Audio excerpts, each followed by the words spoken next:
You don't know what you're talking about if you think lying. That Israel has just been trying. Check. No, people you're that are just watching dumb. this fact check. You don't know what you're talking about, dude. Now you want to attack me? You're calling me a liar. Address the issue. Every war that has been fought, Israel has won. They've been victorious. They don't owe Palestinians anything. The 15th time, you're 100% wrong. Benjamin Netanyahu, the longest-serving prime minister, the longest-serving prime minister in Israeli history, has made at the center of his entire career thwarting a Palestinian state. He has said this in his own words over again. They removed Jews from Gaza and gave it to them. And what did they do in return? They elected a terrorist organization that extracted funding and resources from them to build tunnels to create terrorism against Israel. Okay, but then ain't there a moral question about whether it's the right thing to do to just drop those bombs on the civilians? The two-state solution idea. Why are we lying to ourselves? They don't want a two-state solution. They want Israel to be absolved. Number one, it's clearly not in America's interest. And number two, this is just indefensible. The population has grown in Gaza from 1948 all the way up until today. 500,000 they started with, they're at 2 million at this point. When did the genocide start? It was the plan that our CIA coached him through in the late 70s and early 80s with luring the Soviets into Afghanistan. No one committing a genocide will be giving food or aid to a people that they're trying to kill.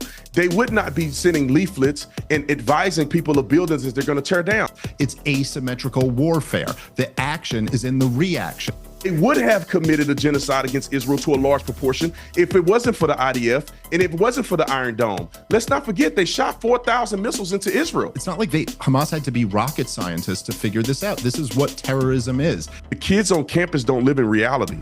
They live in an alternate reality. They don't live like we do. They are completely radicalized.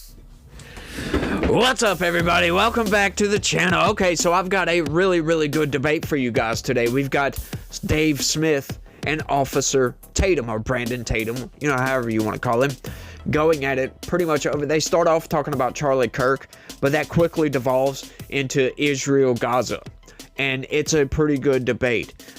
My mind still isn't made up. You know, neither one of them have changed my mind from my position to where I sit, and I will lay that out for you guys as the video comes up. But we're going to get into the debate, so y'all smash that like button for me, subscribe if you're new around here, share this video anywhere and everywhere you can, click the join button, sign up and become a member.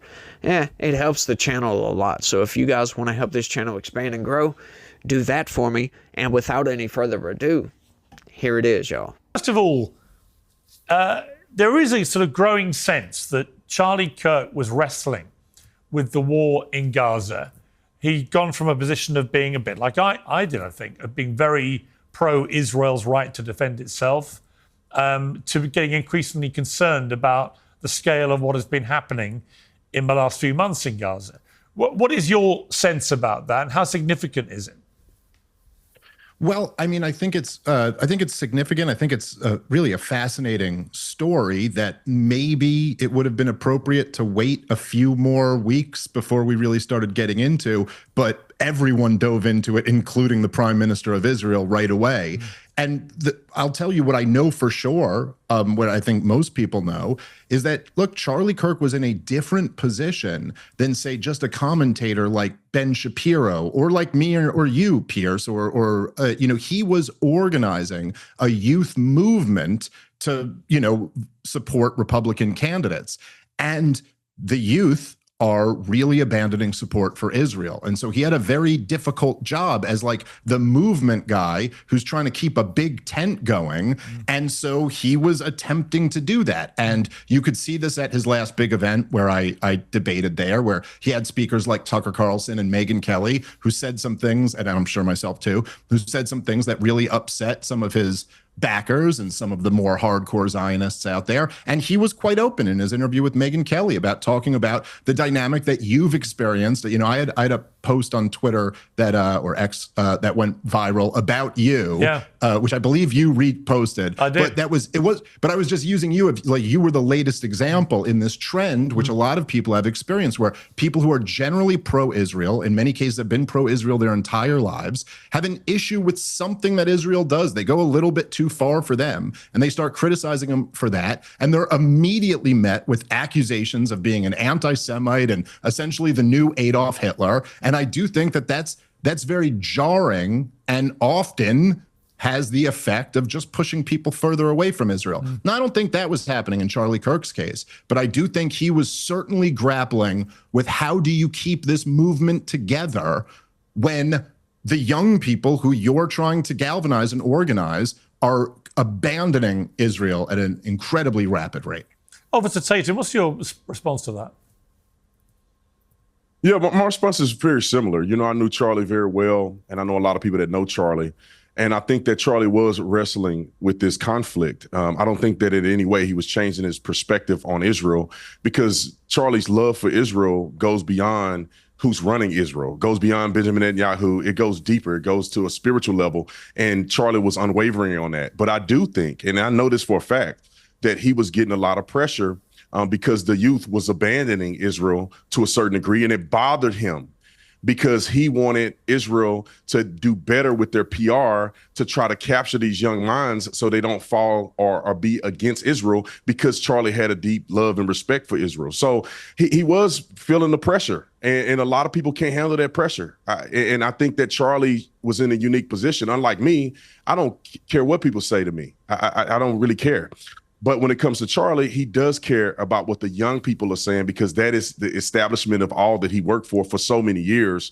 So I don't blame him for it, but I do know that it was the pressure that he was feeling. Megyn Kelly was feeling the pressure. And some people just, when that pressure is on, they try to move to a central point so they don't have to deal with it. Dave Smith, there was Tucker Carlson made a pretty powerful speech, actually. I thought in many ways, certainly captivated the audience yesterday at the memorial for Charlie Kirk, but included what he described as his favorite story. Let's take a listen. Ultimately, he was a Christian evangelist. And it actually reminds me of my favorite story ever. So it's about 2,000 years ago in Jerusalem, and Jesus shows up and he starts talking about the people in power, and he starts doing the worst thing that you can do, which is telling the truth about people, and they hate it, and they just go bonkers. They hate it, and they become obsessed with making him stop. This guy's got to stop talking. We've got to shut this guy up. And I can just sort of picture the scene in a lamplit room with a bunch of guys sitting around eating hummus, thinking about, what do we do about this guy telling the truth about us? We must make him stop talking. And there's always one guy with the bright idea, and I could just hear him say, I've got an idea, why don't we just kill him? That'll shut him up.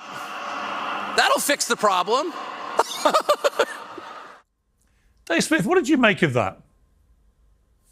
I don't know. I mean, I see people freaking out about this on social media today, but I think what I took from the message was that, yeah, he's telling the foundational story of Christianity and making the point that obviously Charlie Kirk was, you know, when you're assassinating someone for the crime of trying to have open dialogue and discussion, the idea is you're trying to silence that guy. You're against this discussion taking place. And I think the point Tucker was making was that, you know, if killing someone silenced their ideas, then the last several thousand years of Western civilization would look quite differently. And that the idea being that Charlie Kirk's his ideas are now going to have, which is I think just factually true, a larger platform and resonate with more people than they even could have in his life. Personally, I like Tucker Carlson too, but honestly, that was completely inappropriate. That laugh at the end, like, come on, dude, like, this is a memorial service. That laugh is honestly never appropriate for just about anything. Like, I know that's kind of signature to Tucker Carlson, but I kind of wish he would stop doing that. To be honest with you, it's a bit cringe if you ask me, but it was a good statement. I mean, that is the reason that, you know, people engage in activities like this, right? Like, you want to shut him up. He's affecting you in such a way that you must take drastic action, completely just ruin your life to stop this man's speech. That's what that statement says. That's what Charlie's assassin wanted to do. And it's nonsense, folks. It really is nonsense. But I don't see how people took that as Israel killed Charlie. Like, that's how people took that. That's what he's saying with that. Like, how do you get that from that? I don't understand that. Like, sometimes, like, people make inferences in their speech all the time, like pretty much with everything they say. There's hardly anybody out there that's 100% literal with what they're saying. But look, people don't talk in subliminal messages that deeply. Just because the story happened to mention Israel, and Israel is the one that killed Jesus, essentially, you know, really it was the Roman Empire, but we know it was the Jews that really accused him of whatever it was. So, yeah, no. Israel had nothing to do with this. I don't know how they get to that place, but, you know, some people's minds work differently, folks. Let's keep going. Piers, could I just add to that, because I do think there's something kind of interesting, like because you know, having a black conservative and a Jewish guy who's like a critic of Israel, there's always like some parallels that I see between those two positions.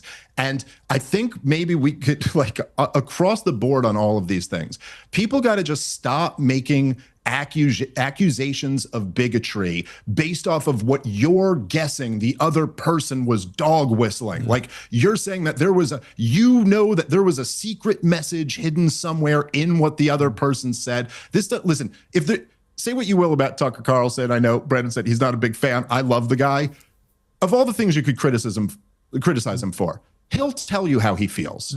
I promise you. He'll tell you how he feels. If he has a controversial view, he'll say it. He's not hiding some view embedded in his story here. And people got to get over this, man. There's just, like, if we couldn't take one lesson away from the last 15 years, that making these accusations of bigotry to shut down conversations and making these accusations where there's no tangible evidence that they exist, they do not solve the problem of real bigotry. They make the problem much worse. And everybody should back off of that. Now, I do want to ask, though, I got to say, because as you mentioned there, you said that, you know, your friend was being called anti-Semitic for sharing a clip of what someone else thought. And listen, man, we don't know each other, but literally the only interaction we've ever had is you called me, I think, a devil and one of the worst people in America the other day, also for sharing a clip disgusting. of somebody else. No. Devil. I'm glad you brought it up. Because there's a reason why I said that. It's not that I somehow mentioned something about you just in passing. You shared a post of one of the most disingenuous, evil individuals that I've ever seen online. Nick Fuentes shamed Charlie. Ever since 2017, he would come out, harass, accost Charlie at events. He would harass his wife. Him and the gropers would harass my wife because she's white. And this guy said Charlie is a fake Christian and he's disgusting and he should never be able to be on campus without being shouted down. And then he comes out and makes a fake apology. And I felt like you supported that. And then also, my art with you, I had never met you before. I disagree with you on Israel, but I respect that you come with your opinions. But when you were on stage at SAS and you chastised those young people and said they can never claim to be pro-life ever again because they support a genocide, I thought that was the most disgusting thing that any adult man could say to young kids who was just seeking the truth and openly listening to a debate between you and another individual. So the only reason I said that is based on those principles alone. I don't know you personally, but I thought that was disgusting. And anybody who support that Nick Fuentes guy who shamed my friend who's now dead, it bothers me to no end. Dave? Okay, well, look, I mean, again, I said I give him all the credit in the world for this. And what was this? This was after Charlie Kirk was killed, him saying that he was a good man, that he's praying for his soul, and urging his supporters not to be violent in response to this. And I got to say, you know, I thought, as I think many of us did, immediately after Charlie was killed, and immediately after your first reaction of feeling so horrible on a personal level for his family, you realize this is a very dangerous situation. And I got to say, for Nick Fuentes, you know, being who he is, to have him telling his audience, hey, hey, if you respond at all with violence to this, I completely disown you. We need to be Christians about this. We need to be peaceful. We should be praying for him and his family.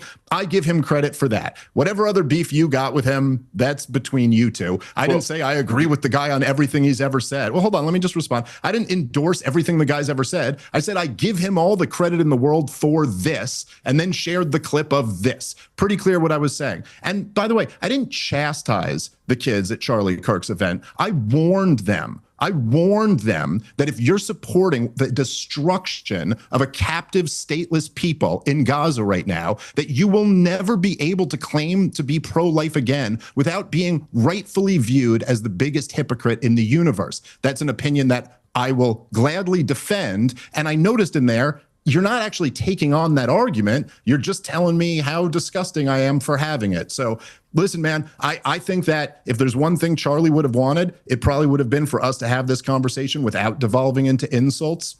You can say it's disgusting if you want to. I think there's a pretty strong argument for my point there. I think it's kind of undeniable. There's a real conflict between being pro-life and then also supporting a policy, the price tag of which is tens of thousands of slaughtered babies. Okay, so I agree and disagree with that. Like that first part when he was talking about the whole Nick Fuentes thing, right? Like if Joe Biden come out and said something that needed to be said the hard truth based in reality, you give credit to Joe Biden for saying what needed to be said at a time when it needed to be said.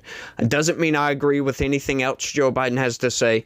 That's all that means, right? You agree with this, and that's it. Don't take it any other way. And people take things way out of context. Oh, you're supporting Nazis. You're supporting, Groypers or whatever Nick Fuentes is, right? That was a pretty base statement. He was telling his followers, look, chill out, guys. This is ridiculous. Even I think it's ridiculous. Hey, I get it. I totally get it. That's a good statement for him to make. He's trying to save face a little bit, maybe. You never know. But with the other part, with Dave talking about the kids at the college student with the pro-life, and look, that's whataboutism, Dave. Come on, that is just whataboutism. Look, abortion is very different than war and conflict. And as a matter of fact, Officer Tatum makes this same argument, but it kind of pissed me off, to be honest with you, because when I was listening to Dave say this, that's what I was thinking. Like, those are two different things. You're playing whataboutism on this, and you don't need to be playing whataboutism right here, right? These are two separate issues, totally different, right? They're conducting a war. You might not like that war. You might like the war. Doesn't matter, but those are very different issues that we're talking about. Healthcare here and people choosing to take out a life that has no defense of itself, right? Like, sure, that's kind of a similar situation that's going on here. These kids over there in Gaza, they don't have that choice, right? But they're in it's a totally different situation. They're already born, so that's kind of a whataboutism argument. But I'm going to let Officer Tatum make that argument. Let's keep going. Okay, great question. Let me address a few things. I think that Nick Fuentes is disingenuous, and I felt like Dave Smith is intelligent enough, and I'm not challenging your intelligence, but I believe that you can see through the bullcrap on so many other people, and I felt like you should have seen the bullcrap through Nick Fuentes, because he's just saying that to save face now that Charlie is dead, and all the way up to his death, he shamed him. When it comes to the pro-life situation, there's a very big difference between articulating whether a person believes that life starts at conception, not perception, versus a person disagreeing with urban warfare and the way that Israel is carrying out their attacks in Gaza. That's two different things. They should not be conflated. When it comes to my concerns for Benjamin Netanyahu and his tactics in Israel, or his tactics against Gaza, there's a few things here. I think that Benjamin Netanyahu, and because the nature of the interview wasn't really a debate, it was more so me asking him questions that my audience wanted me to ask him and him putting the answers out there, and people can debate that.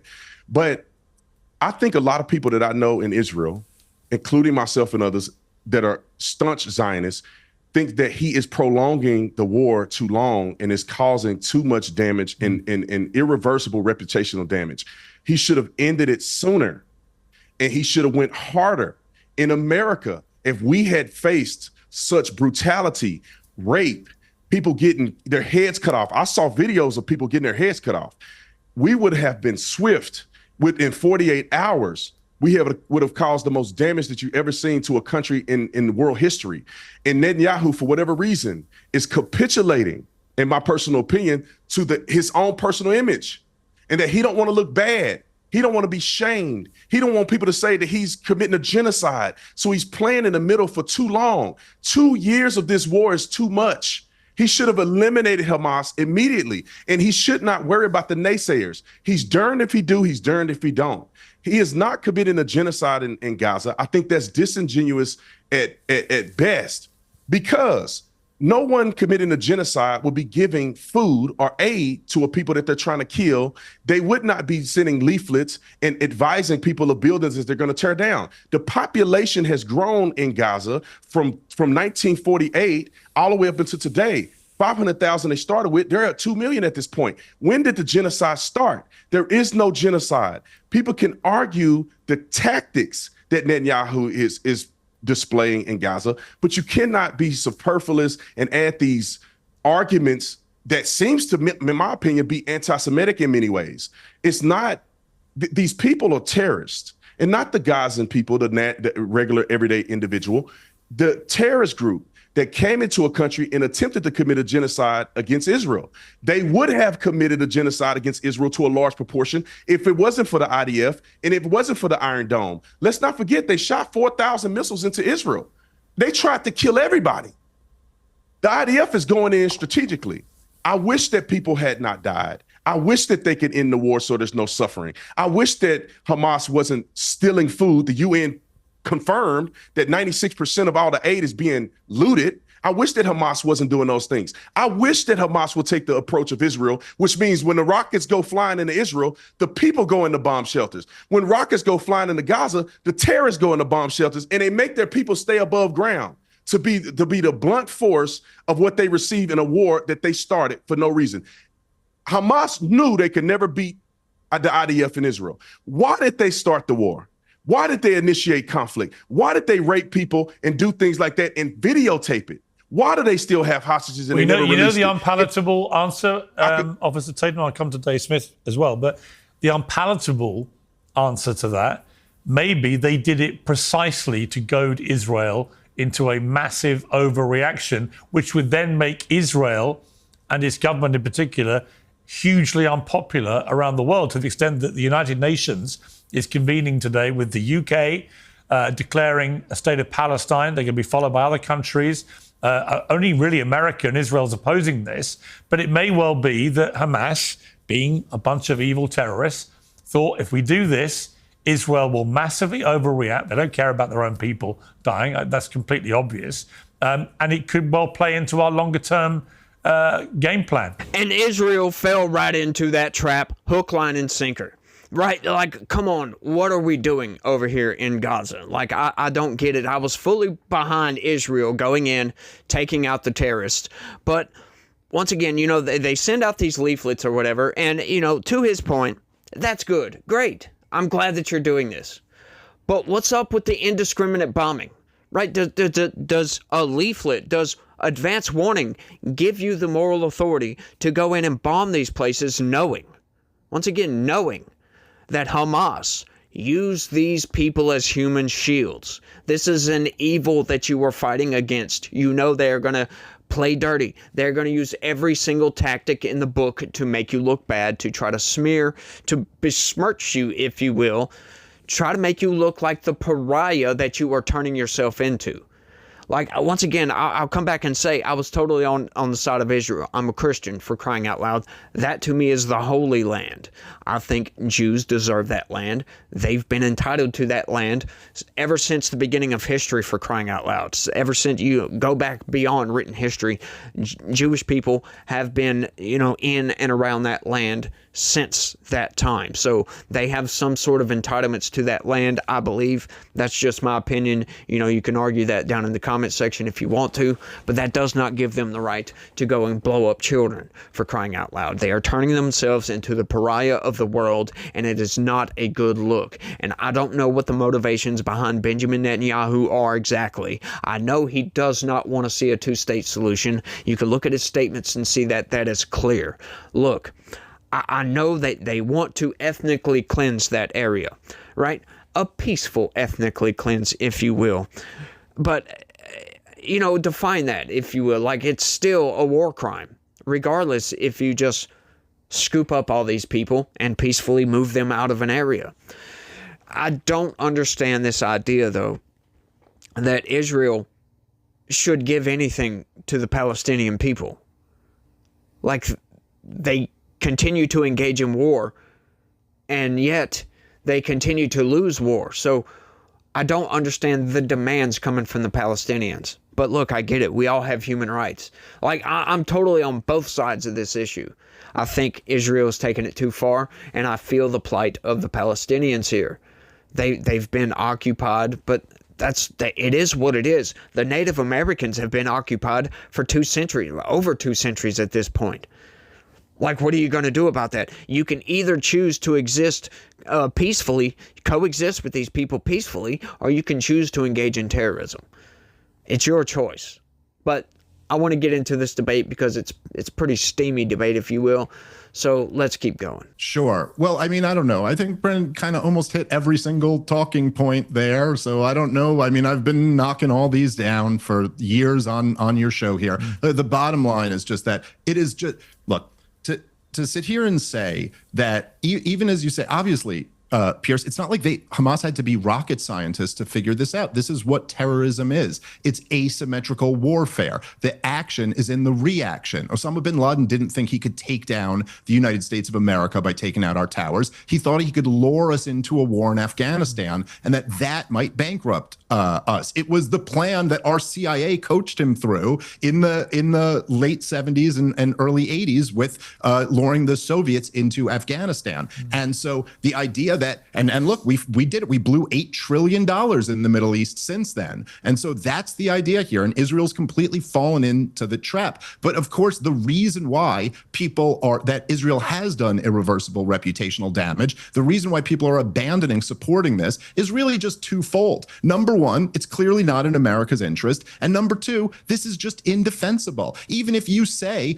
that, hey, look, Hamas goes down into the bomb shelters and leaves the civilians up there to be bombed. Okay, but then ain't there a moral question about whether it's the right thing to do to just drop those bombs on the civilians when you know the terrorists are down in the towers? Hold on, you had a chance to go through all this stuff. So I know, but I want you to. Can I just propose? You just went off on every talking point, and I'll shut up. No, just explain that okay, too. But let me. I'm just going to finish. Argument. I'm just going to finish. Okay. Yeah. I'm going to finish what I did. Well, what they should do is embrace a 2-state solution. Ultimately, they should stop occupying a people as they've been done doing it 5 times, years. and the Arabs rejected it. No, they haven't. Okay, now 5 times and the Arabs rejected it. Yeah, I get it. I know you're going to hit every Hasbro talking point. That's not true. There's been facts. lots of books. No, it's not. It's a talking point. It is not true. The Palestinians have never once been offered a full-fledged state. There is not one of those 5 times that they were ever offered a full state. Even, by the way, that's not even your own Hasbro talking point. You're supposed to say 97% of what they wanted, which also is a lie. The point is that it doesn't, no matter what you're going to say here, Israel propped up Hamas for years to keep them in power so that Netanyahu could thwart the creation of a Palestinian state, to then use them as a justification for mass slaughtering a captive people that you have kept stateless for 60 years is morally indefensible. And I'm sorry, I didn't realize I had to actually paint the full thing out. When I was talking about the pro-life analogy, yes, being pro-life is about believing that life begins at conception, but baked in there is also the assumption that you think it's wrong to murder kids. Like the point is that yes, if you're pro-life, then you right also to murder kids. Yes, but you're supporting a policy that is doing just that. There's no policy to murder kids. It's urban warfare. Unfortunately, people die. There's no show me the policy that says you should murder kids in this. Okay. Yes, I'm sorry. Yes, that is. Look, when you make a decision to drop a bomb on a building where you know there are children inside of it, yes, morally speaking, you murdered those children. Phone calls. You've told them so to the leaflets evacuate. make it not murder. Okay. So how about when they don't? There's no How about this last attack? There's no intent to murder them. Wait, let me ask you a question. Follow up. How about when they don't? What about when they don't drop leaflets? What about when they don't have evacuation orders? They just did this in Gaza City yesterday. How about that? Is that now murder? Well, I just took away your excuses. No. I could give you an example. They don't have to drop leaflets and give phone calls if they're so then why are you bringing that up? I'm saying when you're shooting weapons and Hamas is firing weapons and using it as a military base, they don't have to give leaflets to give evacuation. Instead, if it's a civilian building or something where they can eliminate having casualties, they will do that to the best of their ability. But there's some instances where they can't give notification because Hamas is operating out of these hospitals, operating out of mosques. Right. And they have to do what they have to do in this warfare. They have to. No, they don't. They actually don't have to. They what should they do then? What should they do? By the way, I love Piers. Should they do? I love I love Piers. I think it was Aaron Matei who coined this phrase. I could be wrong about that, but someone said the entire Israeli case rests on you saying that nothing justifies October 7th, but October 7th justifies anything. Like nothing. There's you're sitting here. Yes, look. What you can do, pick one Dave? side or the other. One second. You can pick one side. Just I'll answer that question, but just interrupting my point with that question over and over again is just so I can't make my case. There is no. You can go tit for tat here. There's been terrorism on both sides.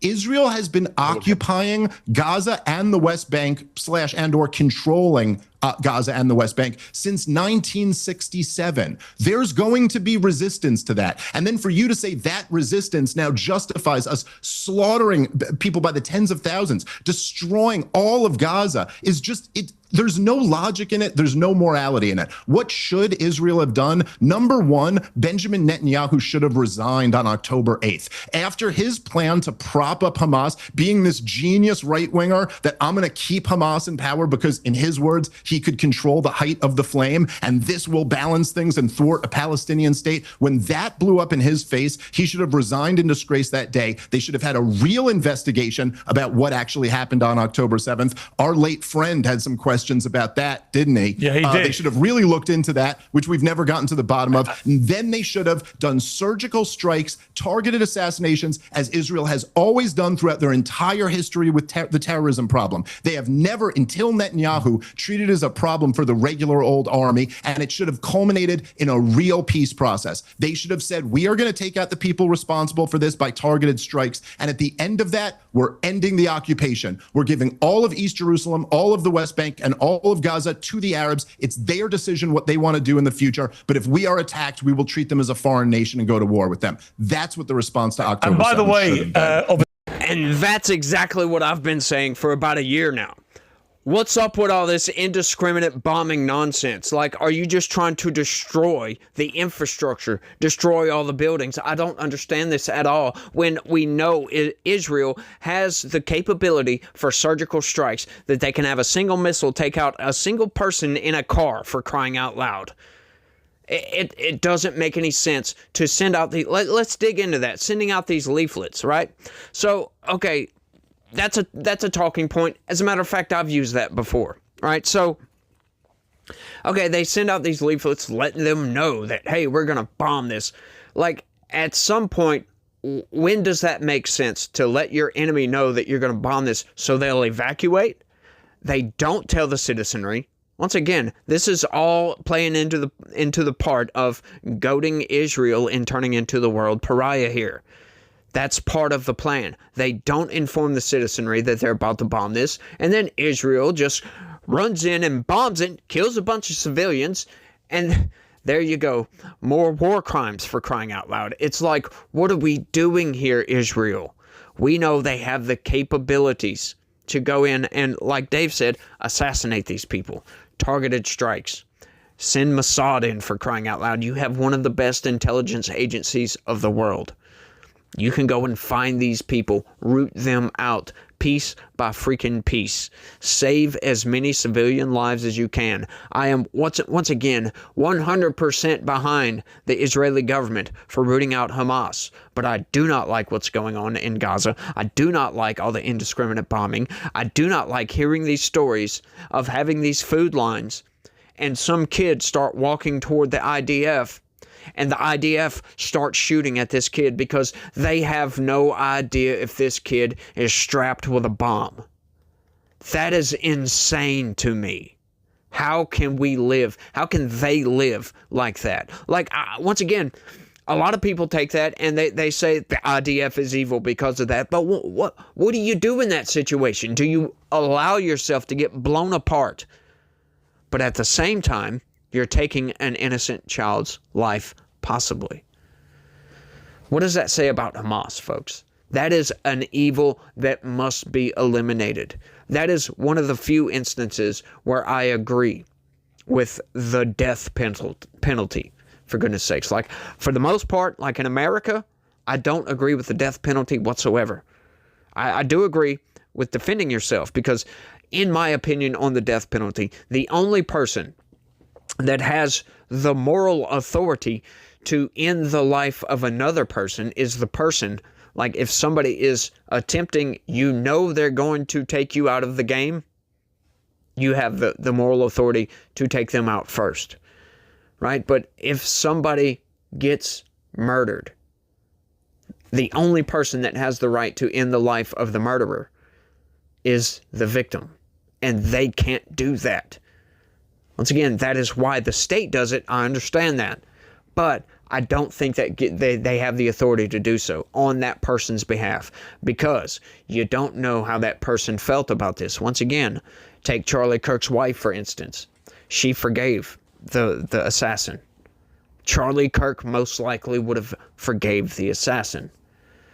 I imagine that they're not going to ask for the death penalty. I imagine that the district attorney, the prosecutors, they will try to get the death penalty. And I'm sure Erica Kirk will advocate for them not to do so. Now, will she advocate for him not to go to jail? No, I highly doubt that. He should probably spend the rest of his life in a prison, in a cell, for goodness sakes. See what's wrong with this kid, if he's mentally capacitated. Because to do something like that, you have to be. But once again, let's take it back to Israel over here. Like all the leaflets and the phone calls and all this other nonsense, I think that's just showmanship, to be honest with you. I'm looking at this and I keep thinking about it and I keep thinking about it. And it's like, come on. We know, Israel knows that Hamas is going to use these people as human shields. We know for a fact. You send out these leaflets, Hamas gets tipped off to where they're going to bomb. They're going to put civilians in there on purpose just so Israel takes out civilians, turning them into a pariah. Don't play into the game. You are really going down a bad road right now, Israel, and I don't like to see it. I hate to see this. Once again, I'll say it one more time. I 100 support Israel, 100 fully support Israel, but I don't like what's going on. It needs to come to an end. Let's keep going. I think that one could argue that. I'm not disagreeing. I think that there needs to be an investigation into it and figure out what should we do and what should we not do. America knew that he was going to do the attack. There's no way in the world Israeli jets could fly through airspace without America knowing about it and do that attack. So America gave the green light pretty much. And then we go, I want to go back to some of the things that Dave Smith said. You know, it sounds cute to act as if they're just indiscriminately bombing people. They're doing strategic strikes. They have to get approval to do strikes. We know that they're doing it. People don't like it. It's ugly. I get it. I hate that it's happening. I would have ended the war in 48 hours and it would have been a mass casualty situation. However, we would have been done quicker and it would have been 2 years. The two-state solution idea, why are we lying to ourselves? They don't want a two-state solution. They want Israel to be absolved. They do not want a Jewish state. They made it clear, I don't know for how many years. Netanyahu, they removed Jews from Gaza and gave it to them. And what did they do in return? They elected a terrorist organization that extracted funding and resources from them to build tunnels to create terrorism against Israel. They cannot live in peace with these people. They continue to fight against Israel and the Jewish state. And I don't understand why we're acting as if that's not so. They've given them their own sovereignty to a certain degree. Imagine if they had their own Officer state. Tatum, do you think, Officer Tatum, that Palestinians should have the same rights, human rights, as Israelis? Let me put it in perspective. There was a war that was fought. It's a yes or no. I will. Let me get to it. I will. No, you can't equivocate. I will answer it. You either believe that or you don't. The reason I'm asking you, it's so central. Let me start with your. Let me answer your question first. It's so central. Let me answer your question first. Yes. Okay. Good. Answer is yes. Good. But let me articulate that there was a war fought, and Israel won the war, so they don't have to do anything for anybody. Wait, what war? What war are you talking about? 1948. Was that not? Was that not a war that was fought? They got attacked on all sides. There's been many wars after they since rejected then. the two-state solution. After they rejected the two-state solution, a war was fought, they won. Every war that has been fought, Israel has won. They've been victorious. They don't owe Palestinians anything, but they're peaceful people. Which war gave them? Which war gave them the right? They don't owe them. They don't owe Palestinians anything. Right. Yeah. No, actually, I mean, they only owe them what we all owe each other, I suppose. But what war you can make that argument, but that's not a real argument. Yeah, it is. What war did Israel win that gave them the right to occupy the Palestinians in perpetuity for all of history? Let's bring into, but first of all, I don't know why you think it's an occupation. Jews have lived in Israel since the beginning of time, never ceasing to exist in Israel. They were the majority, became the minority. Yes, they those never two ceased to things exist are not in Israel. related at all. Let me finish. Let me finish. What I'm saying is that I you're think it's acting an as if occupation Jews don't because have it's a military occupation. What I'm saying is that Jews have entitlement to the land. Palestinians don't have exclusive entitlement. So when a war is fought, the Jews can make the decision what they do with Palestinians or not. Just like in America, we can say what we want to do with the Native Americans or not. Ask you, let me finish my point and I'll answer your question. Sure. Just real quick, it'll be a couple seconds. But because we have humanity and dignity, we allow for Native Americans in America to have reservations and we support them in all of the above.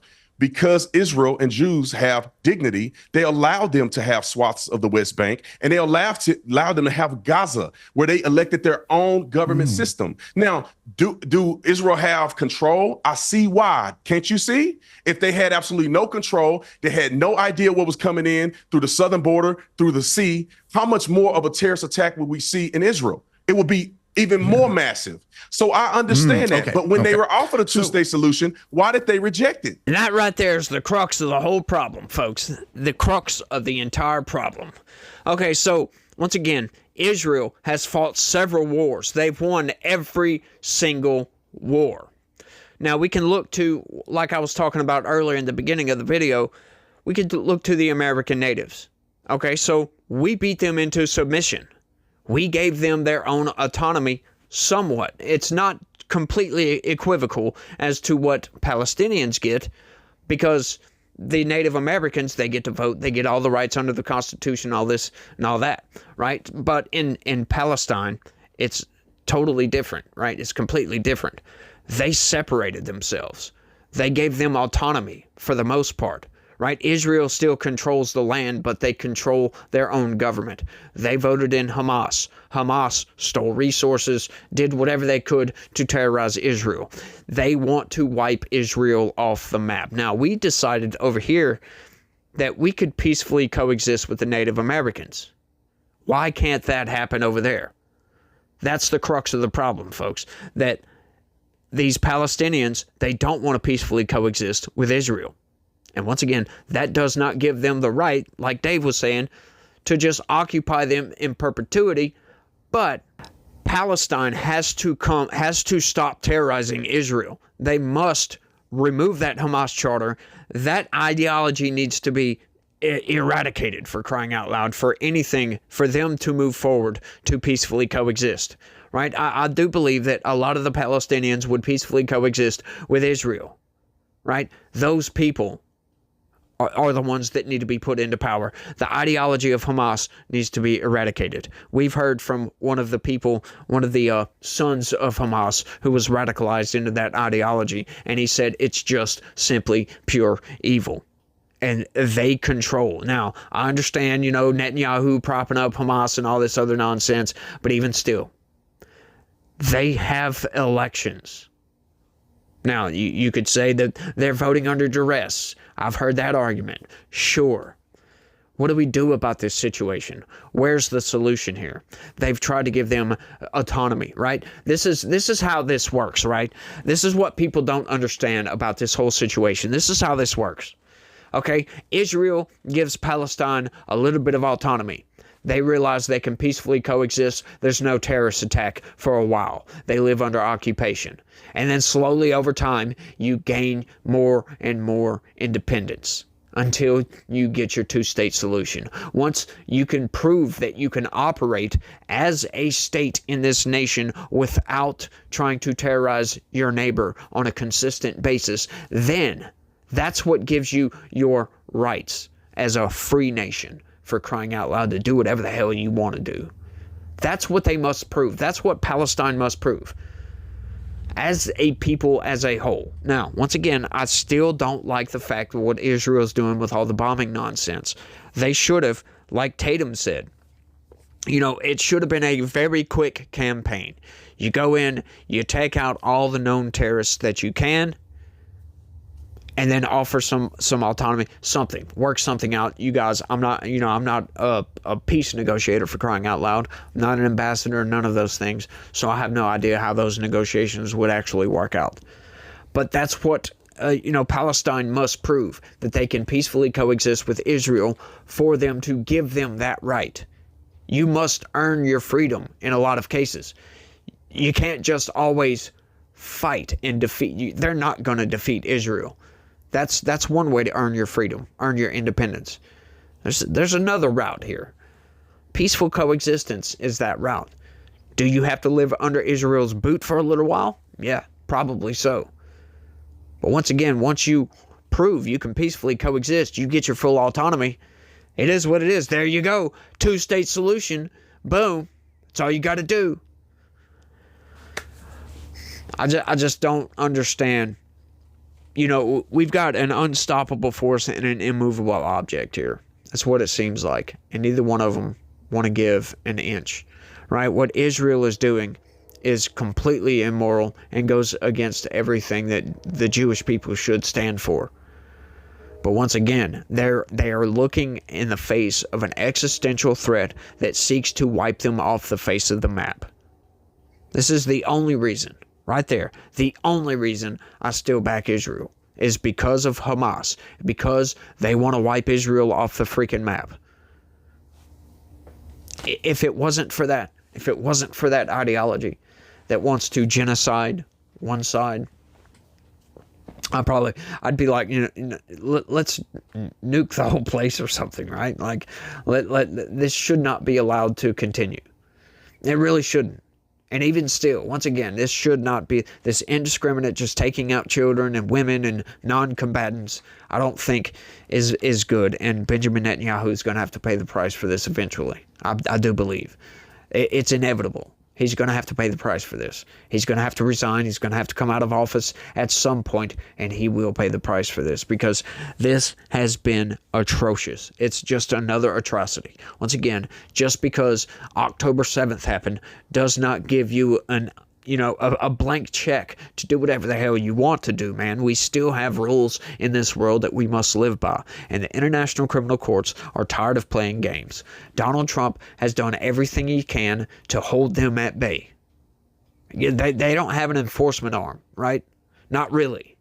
I mean, they kind of do in a sense, but not really. So, this is just a really bad situation. This is way worse than anything that's going on in Ukraine. Like, that whole situation, I could just really just not care about, to be honest with you. I don't care about that situation, because that is clear that Putin just wants that land bridge, doesn't care about anything else. He keeps bombing Kyiv because he wants them to be left alone. He wants to beat them into submission so he can keep whatever land he's got. That's it. He doesn't have any plans for conquest of anything beyond where he's at right now. Maybe in 20 years, we'll have to deal with that when we get to it. Who cares at this point? Eventually Putin's going to age out. So enough of that. But getting back to this whole situation, man, it's so bad because neither side is giving an inch. And somebody has to take that first step to put that hand out for peace. Right? If Hamas would give up the hostages, maybe at that point, right? Hamas needs to make the first step because they started this whole thing. I know. Look, I understand a lot of people are furiously typing away in the comments, possibly, that, the occupation's been going on for decades or whatever. Don't care. Once again, occupation does not give you the right to terrorize. And in reverse, terrorism does not give you the right to genocide. I'm not calling it a genocide, but you get the point, right? Does not give them the right to just indiscriminately take out Palestinians that have nothing to do with this. Neither side is correct. Both sides are wrong. Somebody's got to drop the weapon and come to the freaking table. But I thought that was a pretty good debate. You guys let me know what you think about all this down in the comments section. I'm sure you will. Most people have strong opinions on this issue. A lot of people hate Israel right now, understandably. But look, if you're not Christian, you don't like Israel. That's just pretty much it right now. If you're not a Christian, you have no reason to like Israel. I'll put it that way. Except, they're an ally to the United States. What they're doing with AIPAC is riding that line of corrupt. It probably is corrupt because I haven't gone down that rabbit hole. But, I'm getting off on a tangent now. So, y'all let me know what y'all think. Y'all don't forget to smash that like button for me. Subscribe if you're new around here. We cover news and politics. We go over the corporate press news articles, figure out how we're being manipulated. I kind of cover the news that skirt the periphery, if you will, of what the mainstream does, to kind of fill in the gaps of what you're not going to get from any of these other pundits. So that's what I do. I know that's kind of a niche market, if you will, but it is what it is. I've got low viewership, so I might as well do what I do, right? But y'all do all that for me. Click that join button to sign up, become a member. That's the best way to help this channel expand and grow. And you guys remember that God is always with us, and he loves each and every one of you out there. So y'all try to have a good day and stay legitical. Peace.